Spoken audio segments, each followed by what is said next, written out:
Thanks, Corey. Next up, Bob Sergi.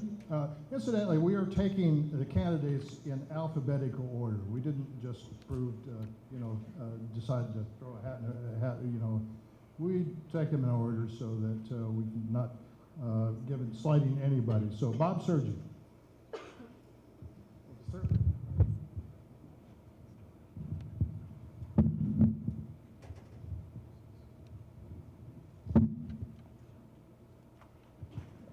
Thanks for inviting me. I want to introduce my wife, Teresa. She's sitting in front here. I do want to tell you, I'm not a public speaker, and I'd rather be charging into a building with a barricaded suspect than standing here right now. But I do want to talk about effective leadership. It takes trust and respect. When 96% of your employees who voted don't support you, there are issues. It takes a commitment to your employees. They know I care about their well-being. It takes knowledge of the agency and its people. I know their strengths. I know how best to utilize those people. It takes a commitment to your profession. I've been a cop for 34 years. I know what it takes to run an effective law enforcement agency. You can't be an effective leader using fear and intimidation. When your county is second highest in per capita for property crimes, we're not being an effective law enforcement agency. Right now we have two part-time detectives. They're the only ones investigating property crimes such as burglaries and thefts. Let's talk about management and fiscal responsibility. Winters will talk about balancing his budget, but let's talk about the money wasted. The FLIR, $225,000 piece of item. He said at the time it was put on the helicopter, it would replace 25 deputies. It has not found one person.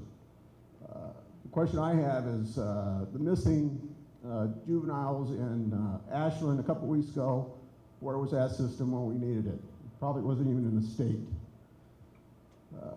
I call this a Pacific Crest Trail fiasco. About $25,000 spent. About 2 years ago, Winters activated a full SWAT call out, 3 helicopters, what amounted to a dog menacing call. With just a few more questions asked, it would have been determined that it wasn't a SWAT call out, and it certainly didn't warrant 3 helicopters to respond. Let's talk about the Franklin lawsuit, $220,000. Reason we lost $220,000 because the termination was mishandled and during his termination process. Winters will talk about his accomplishments. Let's look at a few of those on his website. He said he received an offer of a free helicopter. So why are we paying $750 to $1,100 an hour for helicopter service? He said JACNet was reorganized to SOTNT, that's Southern Oregon Tactical Narcotics Team.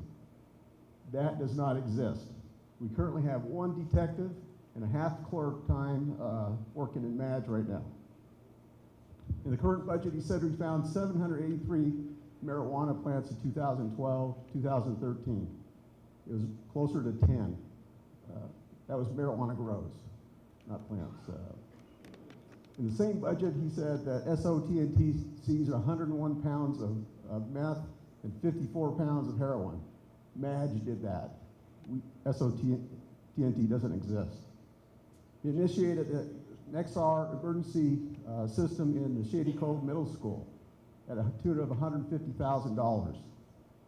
He claims they're the first school to drastically reduce violence in school.